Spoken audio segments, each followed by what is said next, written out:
in the background playing and you don't kind of know that, then yeah, they'll flag you really, really quick. Oh my goodness. So we're really learning our way around this marketing on social media. Yeah, man. Yeah.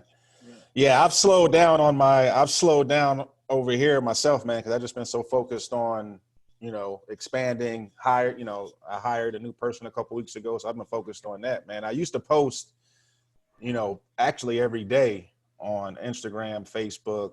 I tried the Twitter thing, man, but that was a lot slower. So I just stick to Facebook, and Instagram. I actually do have a YouTube channel, but I've only got 2 videos up on there that I did last year. I was like, man, I need to hire a videographer because it's just, you get into it and then you realize you just really don't have the time. Right. Well, we're going to talk to you about hires too, man. We have a couple ideas about hires, and it looks good on paper, man. But right. Yeah, man. So I think it just wants me to give this a title, and we'll be going live. Okay, all right. Give it a title. Okay, and we are going live in 5, 4, 3, 2, and 1. Hey, good afternoon, Facebook and YouTube family. It's your boy, Earl McCray. I hope you guys are having a great day. We have another installment of Wealth Through Wholesaling. Ambrose is under the weather today, so me, Kivo, and my son, Patrick, are going to be taking the podcast today. We are so excited. This brother we had a chance to meet. He hails from the mighty ATL, Hotlanta. How's the temperature down there right now, Chad? Man, it's actually really, really good, man. It's in the mid 80s, so it's not Hotlanta right now. We're at the end of summer. We're in those September months, the days, so starting to cool down, thankfully. That's the middle of summer for us. 80. Really? Really? And we get like 10, 12 good days of summer, man. So I know, right? Hey, you might have forgotten when we first communicated, but I'm actually originally from Rochester. Oh my goodness, I did forget that.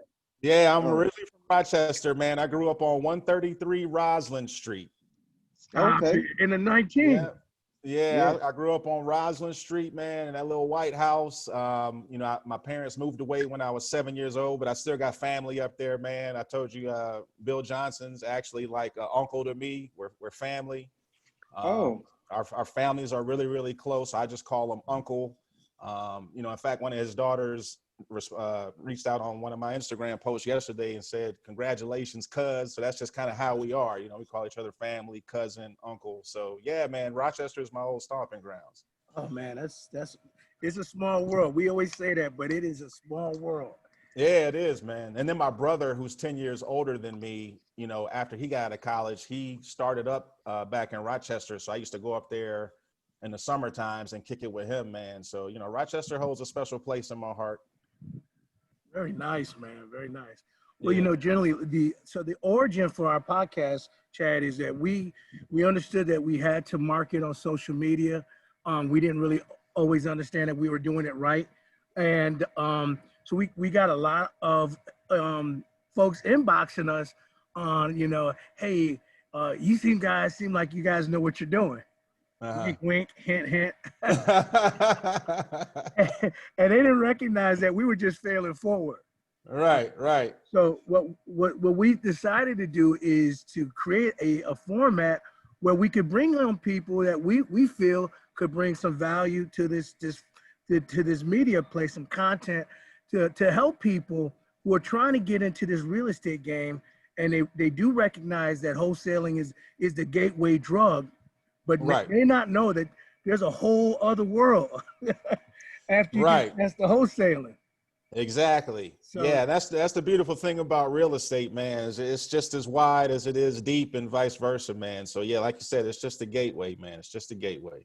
Absolutely. Okay, man. So I started, man. I love that meme. I was just looking at your social media posts, and it hit me like a ton of bricks, man.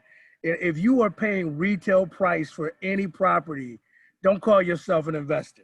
Oh yeah.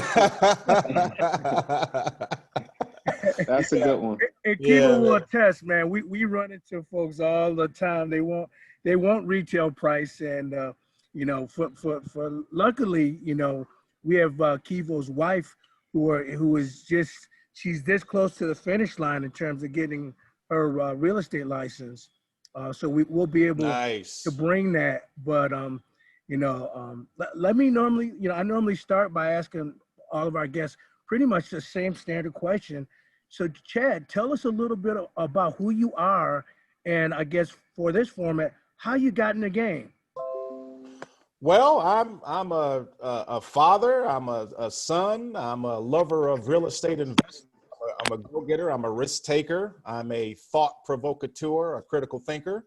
And you know, I just found that wholesaling real estate, I was good at it. So that's what I do. How I got into real estate was I had my son. I have an 8-year-old son. He was born in November of 2011. And so I moved from Charlotte, North Carolina to Atlanta, Georgia, like a week before he was born to be closer to him. At the time I was in corporate America, but I traveled a lot. So I had a region. So I was like, you know, as long as I was still in the Southeast region, I could pretty much live anywhere I wanted to. So I said, well, I'll just move down to Atlanta.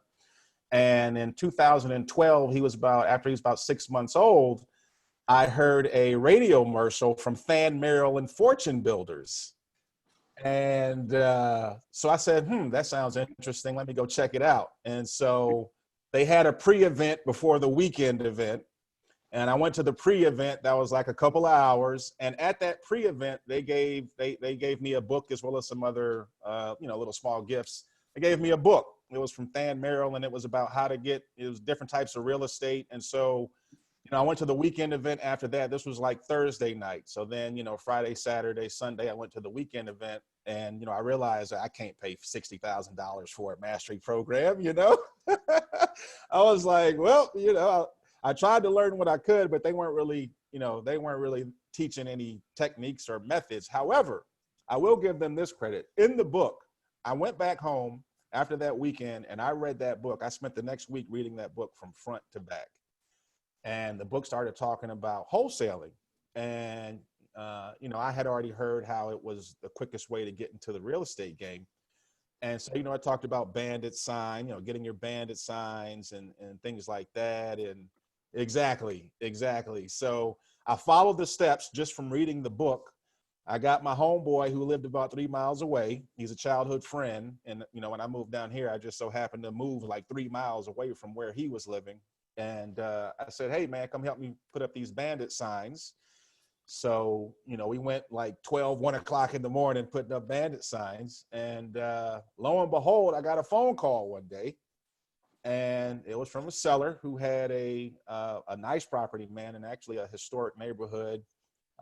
It was a rental property. It was a rental type of property, but it was very, very nice near a lake. And, you know, lo and behold, let me make the long story short, man, you know, in like 3 weeks, I made $7,000.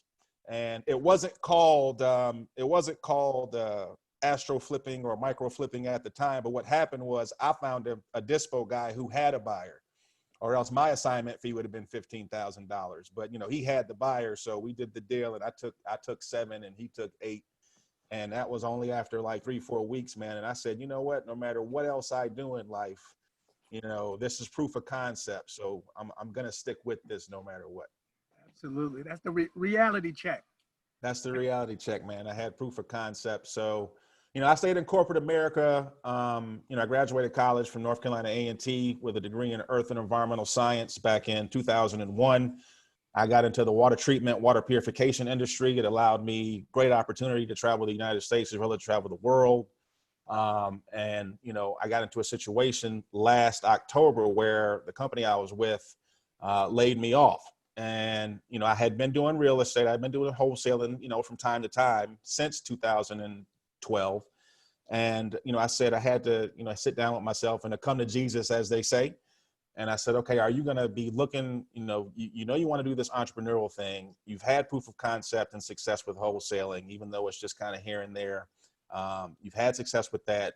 Are you going to, you know, continue to, you know, search for jobs, or are you going to just take this and go all in? And so I decided to go all in. It did help that they sent me home with a parting gift. They sent me home with a package. So that did help.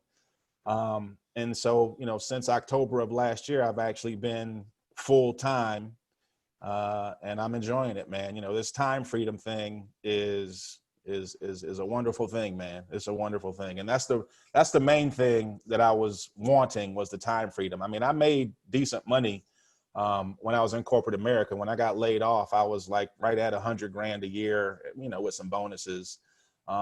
But, even though I may be making a little bit less than that now in wholesale fees at this time, I know I'm going to make more than that. But my main goal is time freedom, man. I could, if I only made $60,000 a year or $50,000 a year in wholesale assignment fees, but, I could do what I want, and set my own schedule and travel when I wanted to and do this and do that on my own time, then I'll take that. Amen. Amen. So, hey, I'm going to kick the questions over to Kivo, because I'm sure he can share some of his origin stories very similar to yours. Okay. Had to get off mute there. Hey, Chadd, again, thanks for granting us some of your time. We really appreciate it. Yeah, real quick, a lot of our viewers know that my origin story is similar to yours, in that I made the leap of going all in, but not focusing too much on me. I want to keep this on you, our guest, and just ask. You spoke about bandit signs, but what other methods of marketing do you currently use? Right. So I don't do bandit signs anymore. Right now, my marketing methods is primarily cold calling. I was doing some text blasts. I did get some deals that fell through from text blasts. I'm getting ready to pick back up on text blasting, but right now my primary method is pulling lists and cold calling. And the lists that I am pulling, that I'm having success with, are vacants and liens. And the way that I filter my vacants is they have to own the property for at least 3 years minimum. And it has to be a minimum of 30% equity in the home. So that's how I pull my vacants, so that I know when I do get a deal, it at least has 30% equity and that they've owned it, a good while, not, within the last year or two. My liens, I put my liens at 30% equity and a minimum of $5,000 in liens. So that is how I filter my liens. And that is courtesy, shout out to Brent Daniels for those suggestions. So I took that and I used it, and I am having success with that, actually. Okay, and being that what system are you pulling those from? PropStream, my lists. Yep. Yeah. So I pulled my list from PropStream, and guys, if you want a low cost, quality skip tracing service, we can talk after the podcast. But I've got a guy in the Philippines who gets skip tracing done at 5 cents per skip. And the ratio is over 80%. So when I'm talking about, that's a huge difference than, 13, 15 cents per skip. I mean, 5 cents, I could literally pull 1,000 for cheap or more, so he's quality. And so that's what I've been using for my skips. And then, I've got a VA, and I just hired a leads manager who's actually turning into an acquisitions manager as well. Okay. All right. I'll pass it over to Pat. Okay, Chadd. So, Chadd, what books would you say you're currently reading, and what podcasts are you currently listening to? So, books that I'm currently reading is The Tax and Legal Playbook by Mark Kohler. I don't know if you've all have heard of Mark Kohler, but he's a CPA, he's an attorney, and he's a real estate investor. So you've got all three. You got a firm that understands all three of those aspects in terms of having your taxes done right, the legal aspects of it, as well as investment strategies and how to protect them. The podcast that I'm currently listening to the most is Wholesale Hotline.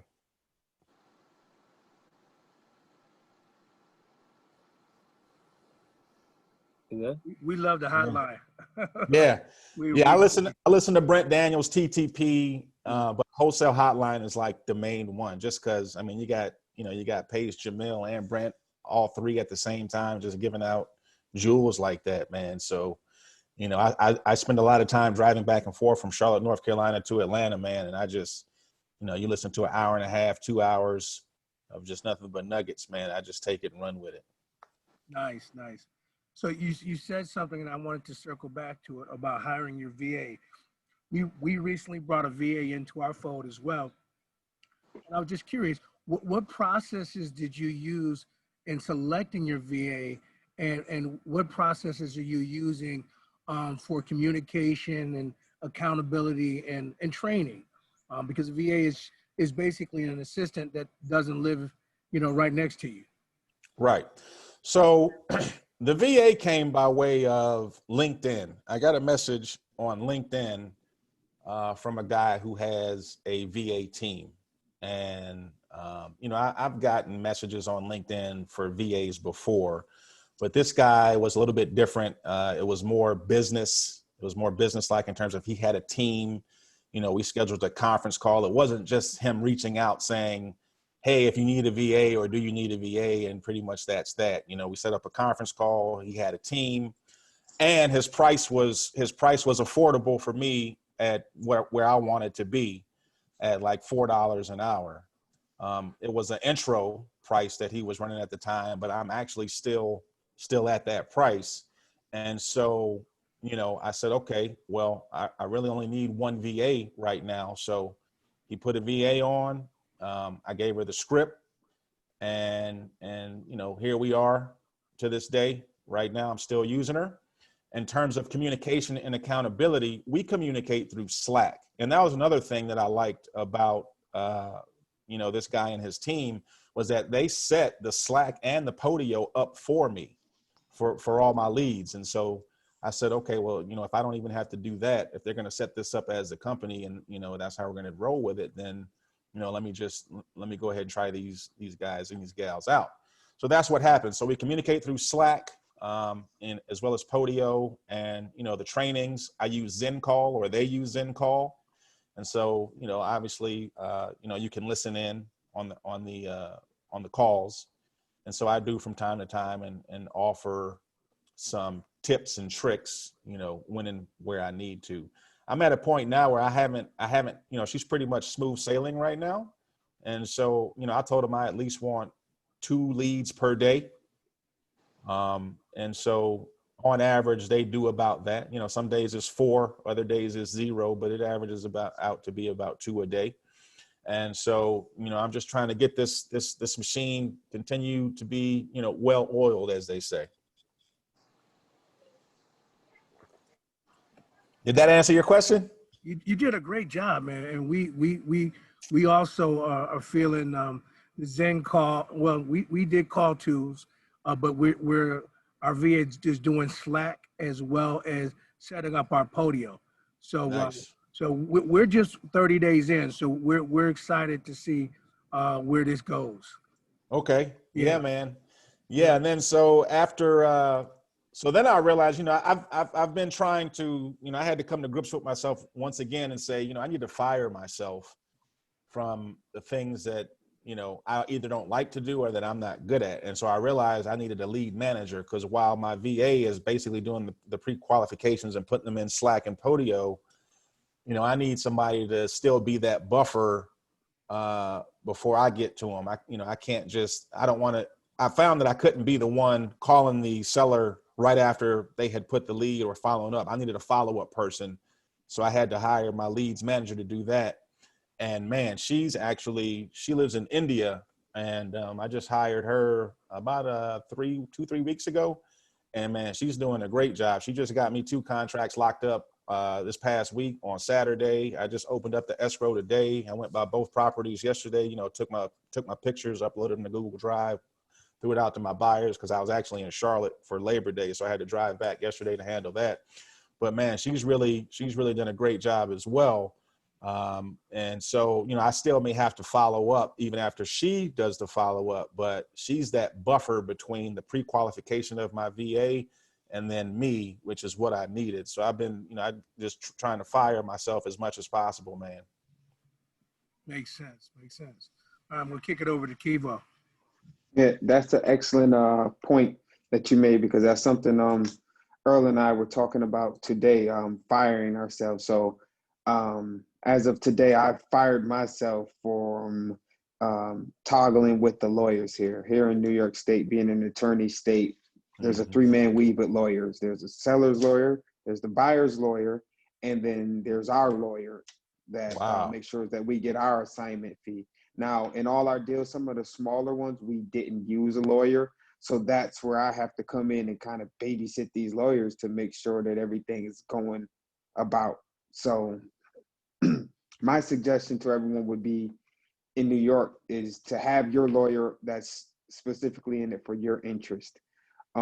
So I can commend and relate to you on that as far as firing yourself. So Yeah, Earl definitely. locked it up today with someone, and she's going to be stepping in that role, because she has no gripe about kind of hounding people.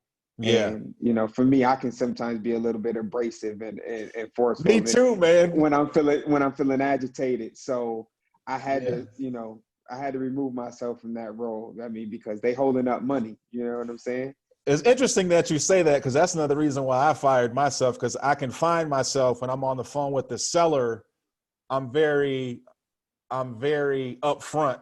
I don't know if that's just the New York State mindset from me growing up for the first 7 years and still going there every year and kind of still being a part of that culture. But I realized that I could be abrasive, and I realized that some people maybe have a problem with that, especially if it's another man on the phone.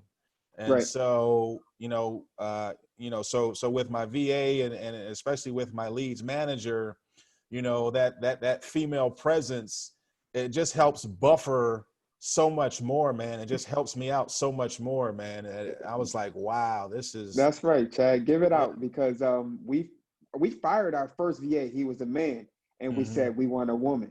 Yeah. And the other person that we're talking to do what I'm firing myself from is a woman. Just because the Yeah. voice is non-confrontation, that like, Right. you know what I'm saying? Like, it's Yeah. important to be for people to feel like at ease on the other side of that phone. That's right. That's right. You know what I'm saying? So yeah. Exactly. And it's definitely your New York state of mind. I mean, what they say, New York tough, that's a real thing. Like, we don't Yeah. really notice it as much because we're a part of it, but when we go other places, they know that we're New Yorkers. I don't know what it is, but Right. it's just something. Yeah. I don't And it's have not the always accent. good. Right. Right. Now I feel you, man. I mean, I no longer have the accent, but I've still got the mindset, man. Yeah. So, you know, so yeah, we definitely relate on that. So a question I wanted to ask you was, how do you go about repositioning yourself in deals? Like, say your VA or whomever made the cold call has it at a certain price, and then you go in and do your comps and know that you need to get it lower. So what is a strategy, just short end strategy of what you may use to reposition yourself? Right. So, I get the notes from the calls, and, a lot of them, the majority of them will have, what their asking price is. Some of them don't want to, you get the, well, I'm not going to give out the first price thing. And, we just stick to the formula. Now, I don't know if you all have heard about Tag Thompson. Have you all heard Tag Thompson and his software called letsgooffer.com? Yeah. Yeah. So, I use the Zestimate, and I will do, 55, sometimes I'll do 55%, 65% of the Zestimate. If it's below 150,000, then, you just slash half of that.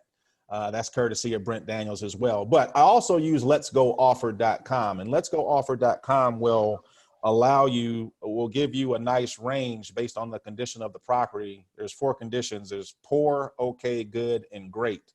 And then there's a conservative market, aggressive market, and a very aggressive market toggle. So depending on the condition of the property and what type of market you in. So for instance, Atlanta is a very aggressive market. So we're always on very aggressive. Then, it'll give you a nice range to be at.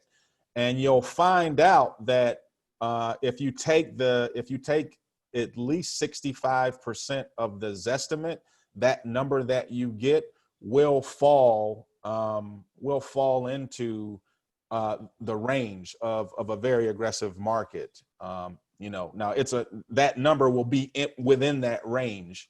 And so I just tell my leads manager has a natural gift to just negotiate deals. Like I said, I hired her as a leads manager, but she's turning out to be also an acquisitions specialist, because she'll make the offers. And I told her I eventually wanted her to get over to that role also, but I thought it was going to be 2 to 3 months out, and she's already doing it. In fact, these 2 deals that I just got under contract this past week, those were offers made by her over the phone after she checked with me, of course, and, PropStream and Let's Go Offer and things like that, just to kind of firm up everything.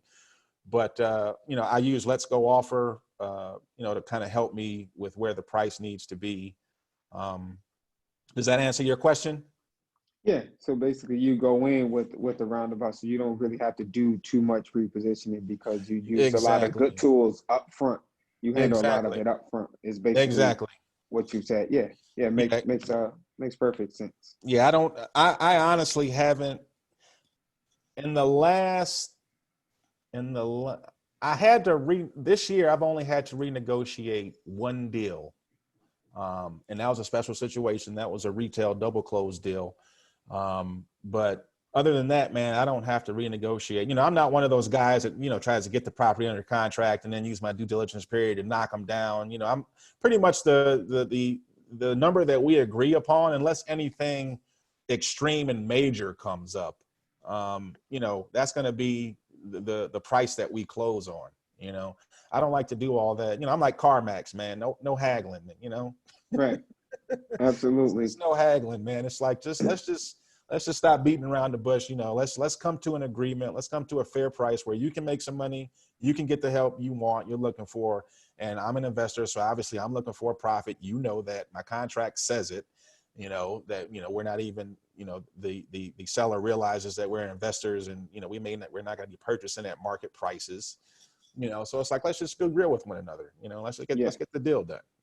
Let's save time.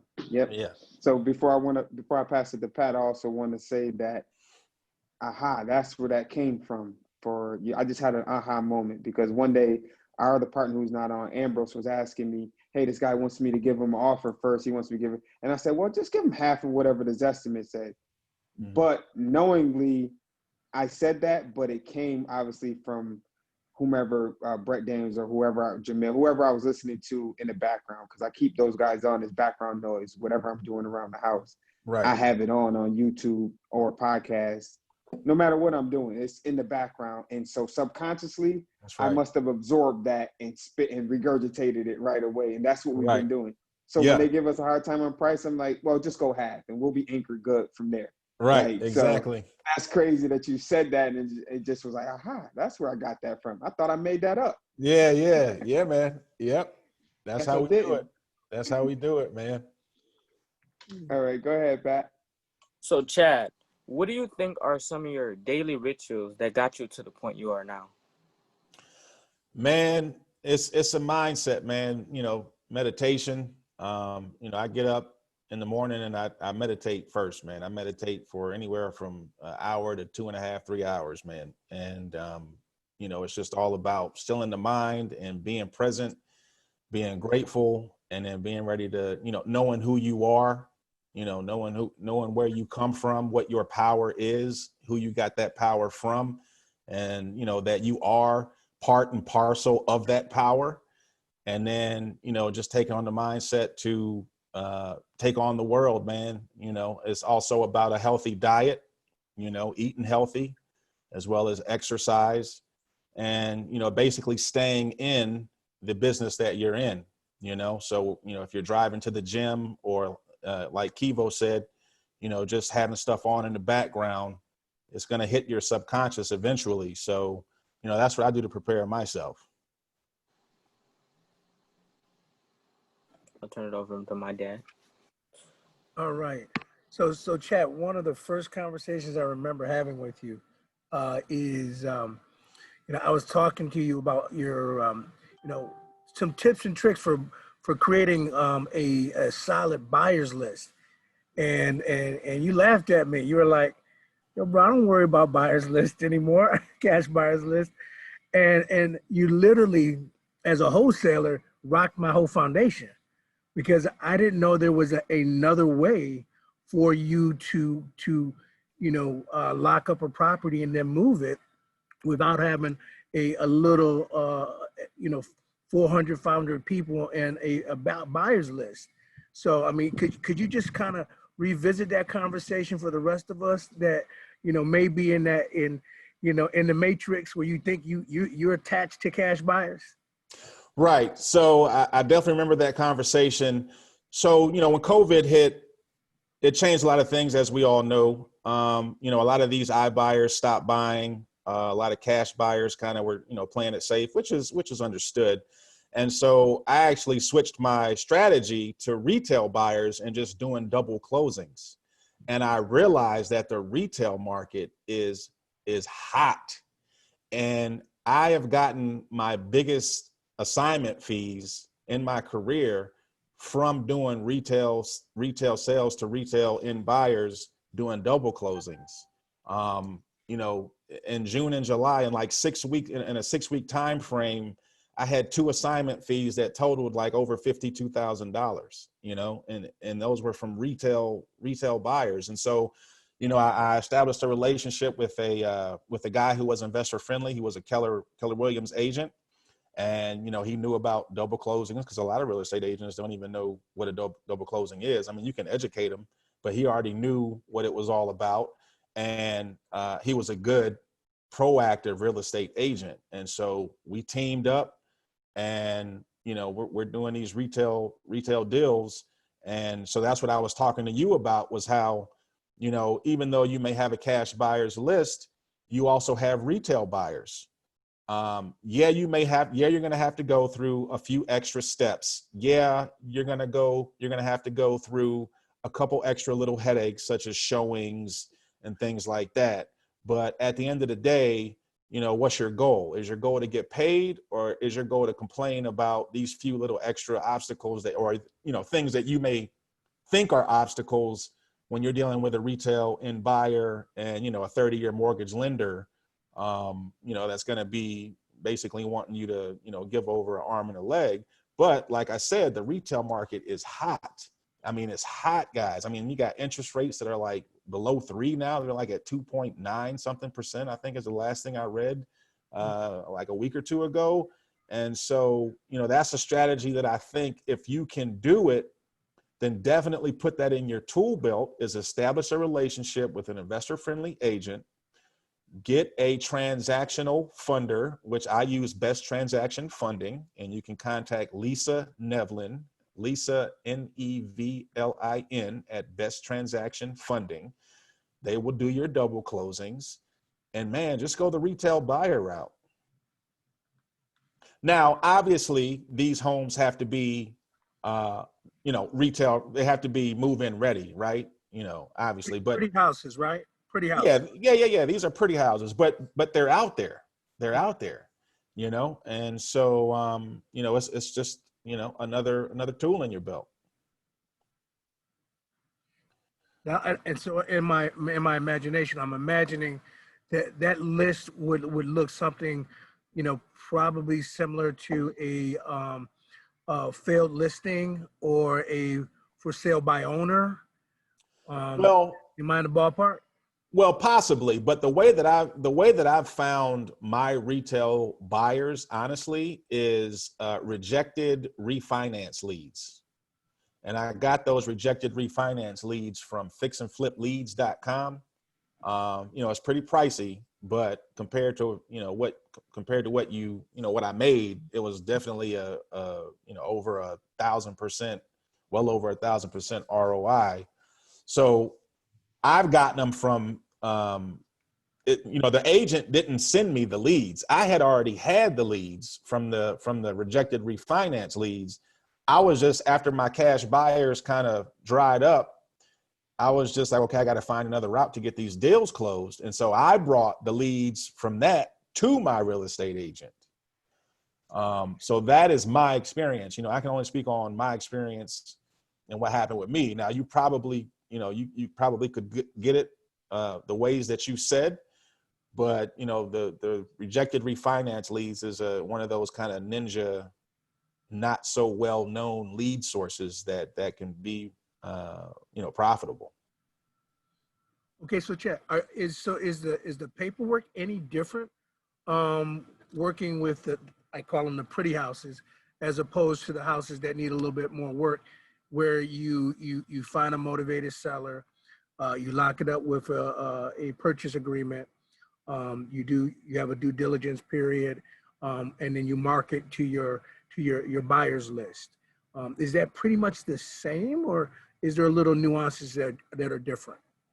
So, when you have a real estate agent involved, you have to use the Georgia, or, you have to use the state approved contract. So, obviously I'm in Atlanta, so, I've got to use the state approved contracts for that.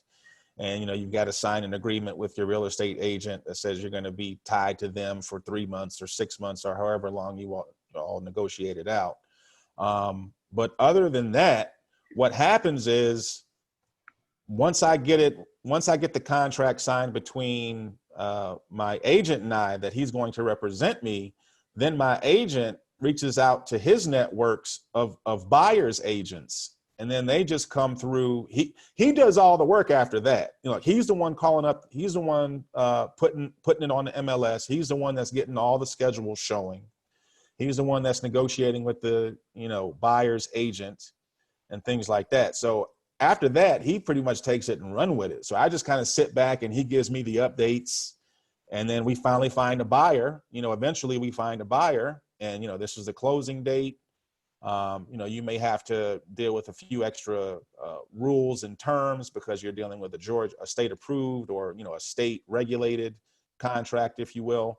But other than that, there's nothing majorly different.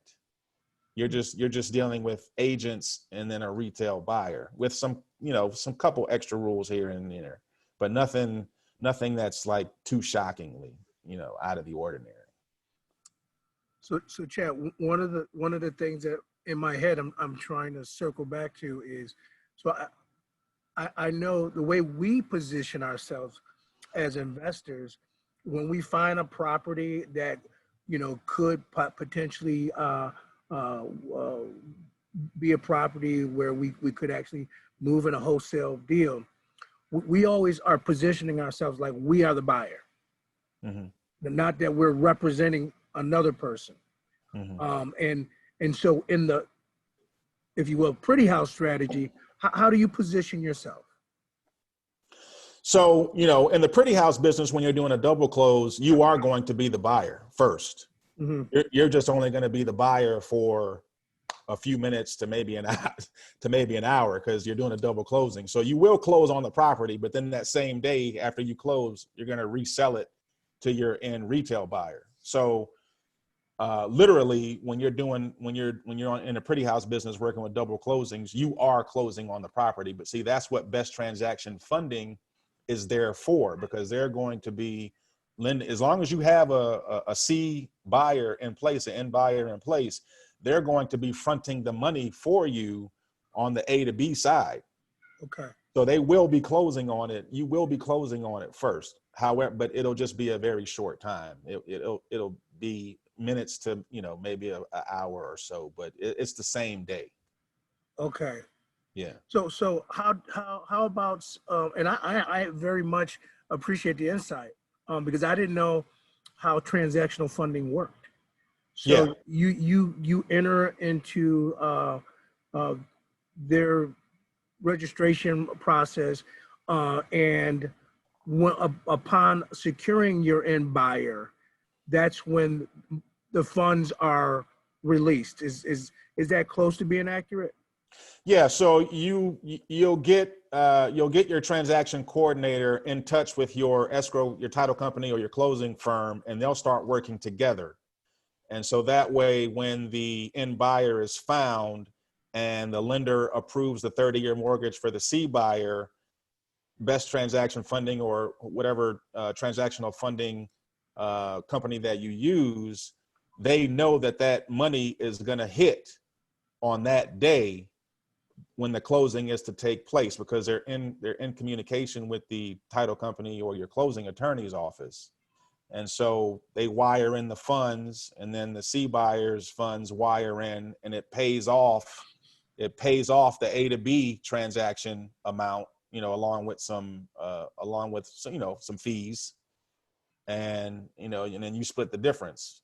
Basically you get the difference, because, so for example, the last deal I did, I got it under contract for $140,000. It was a property in Douglasville, Georgia. It's about 45 minutes west of Atlanta. The market value in the current condition that it was in was 190. We got an offer at 180 from a retail buyer. So best transaction funding came in. Once the C buyer's lender approved their 30-year mortgage, and best transactional funding found out that everything was approved and that the money was going to hit on the closing day, best transaction funding wired in their money, closed the A to B side. The C buyer's lender wired in the money to pay for their part. It paid off best transactional funding's 140, so they got paid back plus their fee.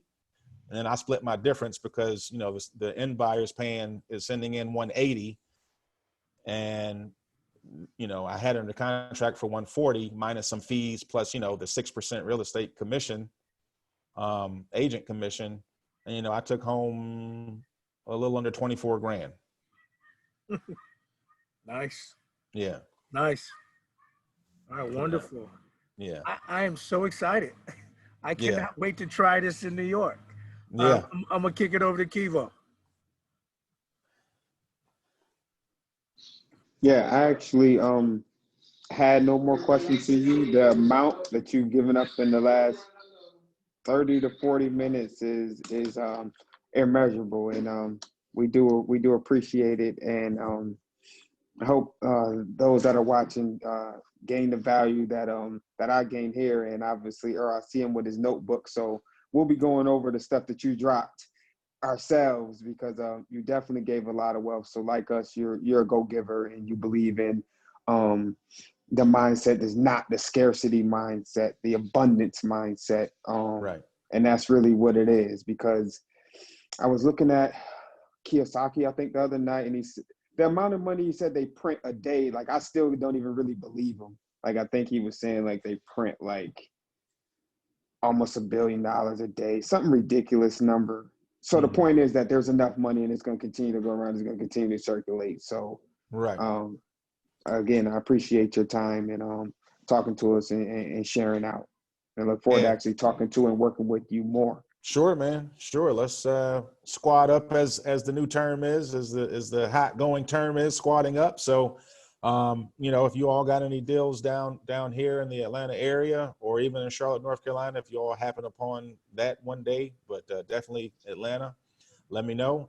If you all ever have any questions, man, don't hesitate to reach out. I'll help where I can. I still see myself as failing forward as well, man, but I stay in education, and I get the experience, so I can tell you about my experiences and how they worked and what I did.